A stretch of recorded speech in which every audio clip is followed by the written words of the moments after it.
ಶ್ರೀಮಠದಿಂದ ಬೆಳಗ್ಗೆನೇ ನಾವು ಕೆಲವಾರು ಆಶ್ರಮಗಳು ಮತ್ತು ಕೆಲವಾರು ಆಸ್ಪತ್ರೆಗಳಿಗೆ ಭೇಟಿ ಕೊಟ್ಟಿದ್ದಾರೆ. ಹಾಗೆ ಸಾಲ ಮಕ್ಕಳಿಗೆ ಪುಸ್ತಕವನ್ನು ವಿತರಣೆ ಮಾಡೋದು, ವೃದ್ಧಾಶ್ರಮಗಳು ತೆರಳಿದ್ದಾರೆ, ರಕ್ತದಾನವನ್ನು ಮಾಡಿದ್ದಾರೆ. ಹಾಗೆ ಇವತ್ತು ವಿಶೇಷವಾಗಿ ನಮ್ಮ ಸಾಮಾಜಿಕ ಪರಿವರ್ತನಾ ಚಳುವಳಿಯಲ್ಲಿ ಬಂದಿರತಕ್ಕಂಥ ಬುದ್ಧ ಬಸವ ಅಂಬೇಡ್ಕರ್ ಅವರ ಅಭಿಮಾನಿಗಳು ಬೀದರಿಂದ ಚಾಮರಾಜನಗರವರೆಗೂ ವಿಶೇಷವಾದಂಥ ಹಲವಾರು ಕಾರ್ಯಕ್ರಮಗಳನ್ನು ಹಾಕ್ಕೊಂಡಿದ್ದಾರೆ.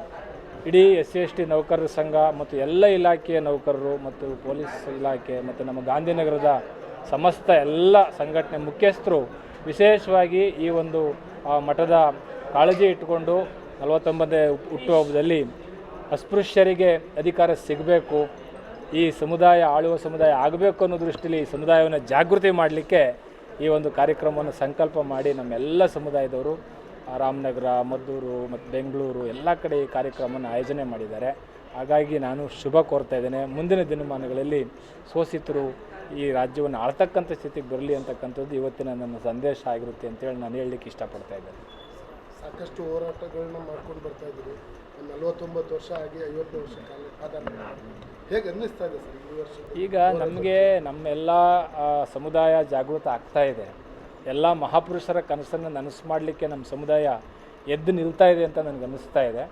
ಮುಂದಿನ ದಿನಮಾನಗಳಲ್ಲಿ ಹೋರಾಟಗಳನ್ನು ನಾವು ಮಾಡಲೇಬೇಕಾಗುತ್ತೆ. ಯಾಕೆಂದರೆ ಚಳುವಳಿ ನಿಂತು ನೀರಲ್ಲ, ಅದು ನಿರಂತರವಾಗಿರ್ತದೆ. ಹಾಗಾಗಿ ಚಳುವಳಿ ನಮ್ಮದು ಯಾವಾಗಲೂ ಜೀವಂತ ಇರ್ತದೆ, ಹೋರಾಟ ಯಾವಾಗಲೂ ನಿರಂತರವಾಗಿರ್ತದೆ.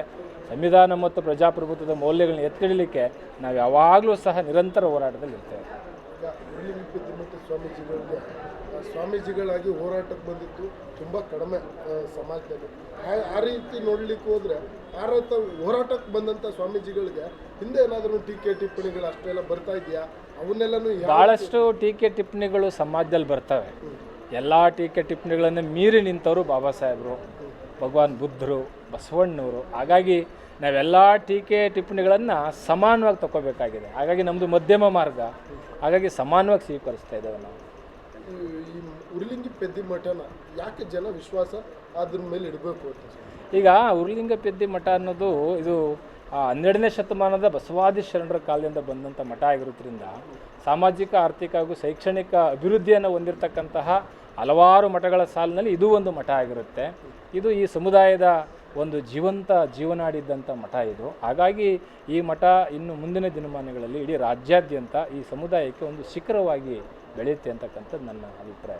ಈಗ ಬಹುತೇಕ ಮಠಗಳಿಗೆ ಸರ್ಕಾರ ಅನುದಾನ ಕೊಡ್ತೀವಿ, ಆ ರೀತಿ ನಿಮ್ಮ ಮಠದಿಂದಲೂ ಸರ್ಕಾರ? ನಾವು ಯಾವಾಗಲೂ ಸರ್ಕಾರದ ಅನುದಾನಕ್ಕೆ ಯಾವಾಗಲೂ ನಾವು ಕೇಳ್ಕೊಂಡಿರಲಿಲ್ಲ.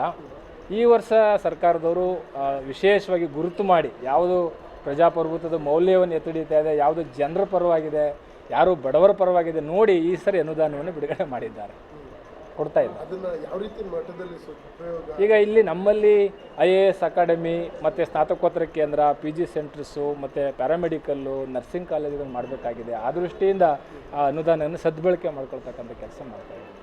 ನಮಸ್ಕಾರ, ಜೈ ಭೀಮ್.